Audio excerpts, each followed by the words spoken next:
नमस्कार दोस्तों, जय जोहार। मैं कौशल तिवारी और बिहनिया संध्या में आपका स्वागत है। ना तो यह खिसियानी बिल्ली खंभा नोचे की कहावत है और ना ही उल्टा चोर कोतवाल को डांटे का ही मामला है। यह तो सीधे सीधे रमन सरकार के सबसे ताकतवर मंत्री, कद्दावर नेता, अब तक चुनाव नहीं हारने वाले दबंग नेता बृजमोहन अग्रवाल यानी मोहन सेठ के मान की हानि का मामला है।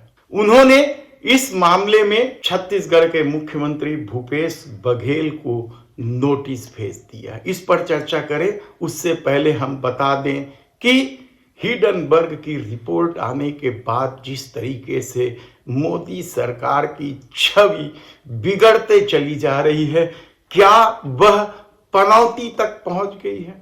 हालांकि पनौती शब्द जो है वो भारत में अशुभ हो सकता है। खबर आई है कि नेपाल में पनौती को शुभ और पवित्र माना जाता है, लेकिन यहां पनौती कहे जाने को लेकर पुलिस में शिकायत तक दर्ज हो चुकी है, लेकिन लोग रुकने का नाम ही नहीं ले रहे हैं। लेकिन दूसरी तरफ क्या हुआ? केस फॉर क्यूरी यानी पैसे लेकर अडानी के खिलाफ सवाल पूछने को ले महुआ मोइत्रा का मामला अभी अंतिम चरण पर नहीं आया है, यानी उस पर निर्णय नहीं हुआ है। लेकिन पश्चिम बंगाल के मुख्यमंत्री ममता बनर्जी ने निर्णय ले लिया है। उन्होंने ताजपुर पोर्ट यानी ताज बंदरगाह के आधुनिकीकरण को लेकर अडानी को सौंपे काम को वापस ले लिया है। 25,000 करोड़ से अधिक का यह इन्वेस्टमेंट था। एक ही झटके में कल ममता बनर्जी ने कह दिया कि अब वे टेंडर निकालेंगे और टेंडर के जरिए इस पोर्ट के विकास का काम सौंपेंगे। तो क्या यह मामला सिर्फ पोर्ट के विकास का है? बादशाह कहे जाते हैं बंदरगाह के गौतम अडानी, उसकी कंपनी का काम एक ही झटके में वापस ले लिया गया। किसे मिलेगा? क्या अंबानी की कंपनी को? कहना कठिन है। लेकिन क्या यह मामला सिर्फ महुआ मोइत्रा से जुड़े मामला है या फिर 2024 में सत्ता बदलने की आहट है? आप कुछ भी सवाल उठा सकते हैं, लेकिन इससे मोदी सरकार को भी झटका लगा है, कहा जाए तो गलत नहीं होगा। इसके अलावा राम रहीम जैसे हत्यारे और बलात्कारी को किस तरीके से पैरोल पर छोड़ा गया, यह भी हम आपको बता चुके हैं। लेकिन दूसरी तरफ महंगाई और बेरोजगारी से जनता बेहद त्रस्त है और शायद 5 राज्यों के चुनाव में सीधे लाभ की घोषणा जो विपक्षियों ने की है, उसका फायदा विपक्षियों को, कांग्रेस को सीधे मिल रही है, क्योंकि इन 5 राज्यों में मुकाबले में कांग्रेस ही है और कहा जा रहा है कि 5 राज्यों में कांग्रेस की सत्ता बनते दिख रही है। तो क्या सिर्फ लोग महंगाई और बेरोजगारी से ही त्रस्त हैं? छत्तीसगढ़ में जैसे ही मतदान हुआ, दूसरे दिन रेलवे ने 22 ट्रेनें रद्द करने की घोषणा कर दी। हर बार रेलवे का वही बयान कि मेंटेनेंस करना है, लाइन सुधारना है, इसलिए ट्रेनें रद्द कर दी गई। लेकिन जो ट्रेनें चल रही है उनका क्या वे समय पर चल रही है? कतई नहीं। और यात्री बेहद परेशान हैं।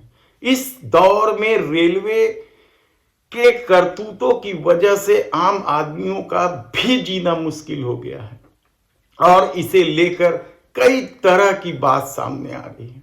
सबसे बड़ी बात तो ये है कि क्या रेलवे पैसेंजर ट्रेनों को रद्द करके नए ढंग से केंद्र सरकार को मदद कर रही है? यानी मोदी सरकार पेट्रोल डीजल में टैक्स जो लगाई है उसको मनमाने ढंग से वसूलने के लिए पैसेंजर ट्रेनों को रद्द कर देती है, ताकि लोग निजी वाहनों से या किराए के वाहनों से सफर करें, पेट्रोल डीजल भराए, जिसके कारण सरकार को मनमाना टैक्स मिलता रहे। सवाल आप कई उठा सकते हैं, लेकिन कल एक यूजर ने फेसबुक पर जिस तरीके से, सविता रथ नाम की यह यूजर है, उन्होंने जिस तरीके से पोस्ट किया है, अपना विचार व्यक्त किया है, वह भी कम चौंकाने वाला है। उन्होंने कहा कि गोंडवाना के सिर्फ 2 कोच सामान्य लोगों के लिए रह गया, बाकी सब एसी हो गया है और समय का तो पूछना ही नहीं।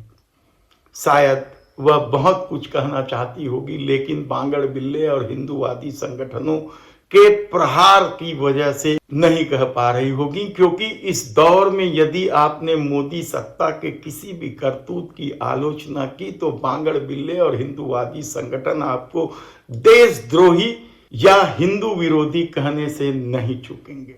लेकिन आज हम बात कर रहे हैं छत्तीसगढ़ के उस बहुचर्चित मामले के, जो रमन सरकार के कद्दावर मंत्री बृजमोहन अग्रवाल से जुड़ा हुआ है। एक घटना होती है बैजनाथ पारा में, सवाल पूछे जाते हैं कि कोरोना काल में आप कहां थे प्रचार के दौरान बृजमोहन अग्रवाल उर्फ मोहन सेठ से, और इस मामले में विवाद शुरू होता है, धक्का मुक्की होती है और कोतवाली का घेराव करके इसे हिंदू मुस्लिम का रूप देने की कोशिश होती है। बृजमोहन अग्रवाल पर हमले की कोशिश बताई जाती है। इस पर जब छत्तीसगढ़ के मुख्यमंत्री भूपेश बघेल से प्रतिक्रिया पूछी गई तो उन्होंने साफ कह दिया कि बृजमोहन अग्रवाल पर हमला कौन कर सकता है। उन्होंने एक कदम आगे जाकर यह भी कह दिया कि जिस व्यक्ति की वजह से नरेंद्र मोदी को टेबल के नीचे छुपना पड़ा, उस पर हमला कोई कैसे कर सकता है। और मुख्यमंत्री भूपेश बघेल यहीं नहीं रुके थे। जब कांग्रेसी गुंडे की बात पर सवाल पूछे गए तो उन्होंने कहा कि गुंडा, बृजमोहन के सामने गुंडा शब्द का अपमान है और इससे राजनीति गर्म हो गई थी। बार बार एक शब्द का इस्तेमाल किया जाता है बीजेपी वालों की तरफ से, कांग्रेसी गुंडे, इसको आप किस तरीके से बृजमोहन के सामने मतलब कोई दूसरे को गुंडा बोलना मतलब गुंडा शब्द का अपमान करना। और इसी बात को लेकर बृजमोहन अग्रवाल यानी मोहन सेठ ने मुख्यमंत्री भूपेश बघेल को मानहानि का नोटिस भिजवा दिया है अपने वकील आनंद कुमार शुक्ला के द्वारा। लेकिन मोहन सेठ क्या विवादों में हमेशा ही रहे हैं? जलकी कांड आपको हमने विस्तार से बताया, हमारे पिछले एपिसोड में आप देख सकते हैं कि किस तरीके से जलकी में फार्म हाउस रिसोर्ट के नाम पर वन भूमि को कब्जा किया गया था। यह रमन सरकार के समय का मामला है और उस दौरान रमन सरकार ने न केवल रजिस्ट्री शून्य कर दी थी, बल्कि ईओडब्ल्यू में जांच के भी आदेश दे दिए थे और ईओडब्ल्यू ने प्रकरण भी दर्ज कर दिया था। मामला लंबा खींचा, ग्रामीणों ने आंदोलन भी किया, लेकिन इस मामले में अब क्या हुआ किसी को नहीं मालूम। इसके अलावा कई सारे मामले हैं जिसमें बृजमोहन अग्रवाल पर गंभीर आरोप लगते हैं और इन्हीं आरोपों की वजह से जब पहली सरकार में, रमन सिंह की पहली सरकार में जब वे गृह मंत्री बने थे तो उन्हें उनके भाइयों की करतूतों की वजह से गृह मंत्री पद से हटाया गया था या उन्हें इस्तीफा देना पड़ा था। ऐसे कई विवाद हैं। विवादों में एक विवाद तो यह भी है कि कहा जाता है कि रमन सिंह बेहद ही सौम्य और सरल स्वभाव के थे। हालांकि उन पर भी नान घोटाले का आरोप लगा है, डायरी में मैडम सीएम का जिक्र भी है, लेकिन कहा जाता है कि यदि वे अपने आधा दर्जन मंत्रियों को ठीक ठाक कर लेते या उन्हें बाहर का रास्ता दिखा देते तो रमन सिंह की सत्ता 2018 में नहीं जाती। और जिन मंत्रियों का जिक्र किया जाता है उनमें एक नाम बृजमोहन अग्रवाल का भी है। लेकिन यह विवाद अब और बढ़ गया जब छत्तीसगढ़ के मुख्यमंत्री ने कह दिया कि गुंडा शब्द का अपमान है और इससे मोहन सेठ इस कदर आहत हुए हैं कि उन्होंने अपने वकील के माध्यम से भूपेश बघेल छत्तीसगढ़ के मुख्यमंत्री को नोटिस जारी करके कहा है कि 7 दिन के भीतर माफी मांगे, वरना यह मामला न्यायालय में जाएगा, जिसकी जिम्मेदारी उनकी खुद होगी। सवाल कई सारे हैं और बृजमोहन अग्रवाल के नोटिस की खबर सामने आते ही कई तरह की चर्चा है। हम आपको विस्तार से बताएंगे फिर कभी कि बृजमोहन अग्रवाल और किस किस तरह के विवादों में रहे हैं।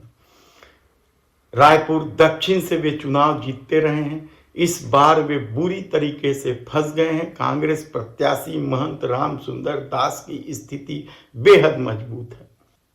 तो क्या कुछ मामला है, आगे क्या कुछ होगा, हम आपको बताते रहेंगे। धन्यवाद।